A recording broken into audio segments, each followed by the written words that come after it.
Bueno, acá tenemos básicamente lo que es la parte de la fuente con un encendido que enciende a un contactor y a las protecciones correspondientes. Acá tenemos una parte del palier doble, de alimentación del palier doble, y acá tenemos la otra. En este caso esta no encendía y tenemos 3 coolers forzadores que ingresan la tensión. En la parte superior del equipo vemos 4 coolers, esto ya es para la etapa de potencia, ¿sí? Bueno, y las protecciones correspondientes en cada uno. Ahora vamos a proceder, el excitador se maneja de manera digital. Ahora vamos a proceder a ver la parte de atrás.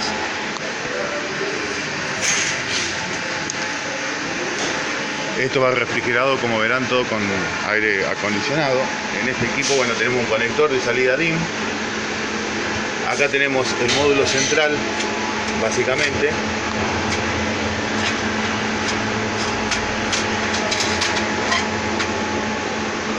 Bueno, y aquí el problema que teníamos, que una hilera de la fuente no prendía. Pero acá en los alcahuetes estamos viendo, ahora lo vamos a mostrar. Proceder a cortar una de las 2 emisoras que hay acá, la excitación en esta, y lo que vamos a hacer es encender el equipo. Como no tiene excitación, ninguno de los amperímetros enciende. Volvemos otra vez atrás. Aquí básicamente esto fue diseñado para colocar 4 fuentes switching. Tenemos 2. En un momento había colocado 4 porque la idea de esto era hacer un equipo de 4 o 5 kilowatts. Lo que se hizo es, a través de borneras, pasar el negativo al negativo y el positivo también con otras borneras a los positivos de acá. Y se le colocó una llave térmica que ha dejado de funcionar por alguna descarga, por eso no activaba. Entonces lo que nosotros vemos al encender, básicamente, a ver si se puede ver, es que el LED de cada una de las fuentes,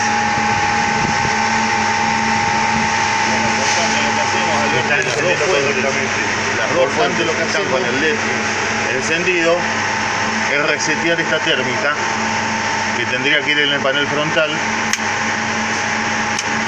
que es una térmica para el secundario, es decir, el secundario de esa fuente y el secundario de esa fuente en la parte del vivo, digamos. Acá tendríamos una fuente y acá tendríamos la otra fuente, y en el negativo es exactamente lo mismo, ingresando por el palier, bueno, y pasando por una serie de contactores, que es lo que haría apagar. Básicamente el sistema de protección de esto es el mismo sistema de M31, nada más que eso acciona los contactores, como en un video anterior lo expliqué. Estos están los coolers encendidos, está todo andando, y lo que hicimos fue resetear esta térmica. Con esta térmica tendría que quedar el equipo de 2 kilowatts funcionando correctamente. Ahora vamos a la parte delantera nuevamente. Apagamos el módulo de potencia.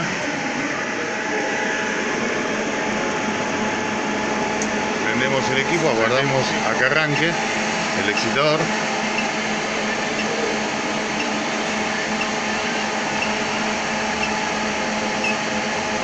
El equipo arrancó y ahora tendrán que prender nuevamente correctamente.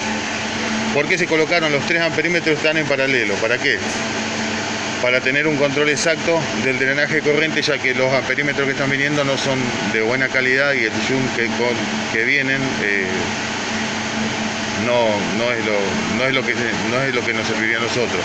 Si no, se debería colocar uno solo y hacer la multiplicación por 3 en este módulo y lógicamente en este también.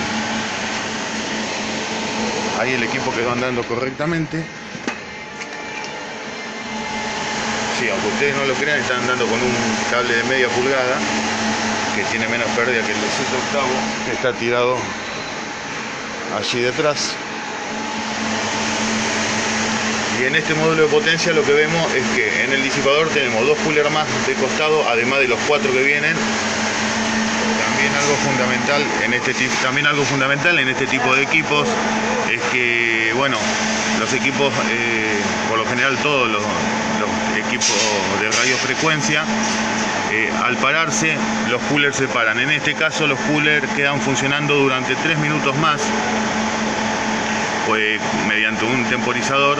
¿Por qué? Porque las líneas de conexión y los componentes de RF llegan a subir desde un 200 a un 300% más de la temperatura que tendría que tener, algo que casi ningún fabricante de la República Argentina está teniendo en cuenta. El equipo, cuando se apaga, debe permanecer los coolers prendidos durante mínimamente 3 minutos, como para refrigerar y sacar toda la temperatura sobre los componentes, porque nos pasa que lo podemos encender, lo podemos apagar de manera normal, y cuando lo volvemos a encender, después nos encontramos con determinados dolores de cabeza. Justamente por eso es el sistema de temporizador de cooler.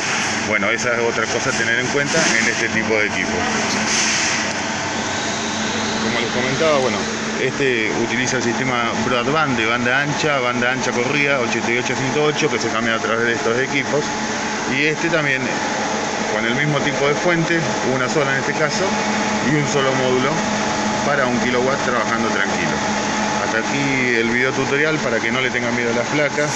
Y bueno, y vean, este por ejemplo tiene un solo amperímetro, pero tiene un zoom realizado de manera casera para que justamente lo que nos da puesto acá son 3 por 9, 27 amperes es el amperaje en el que está trabajando el equipito este.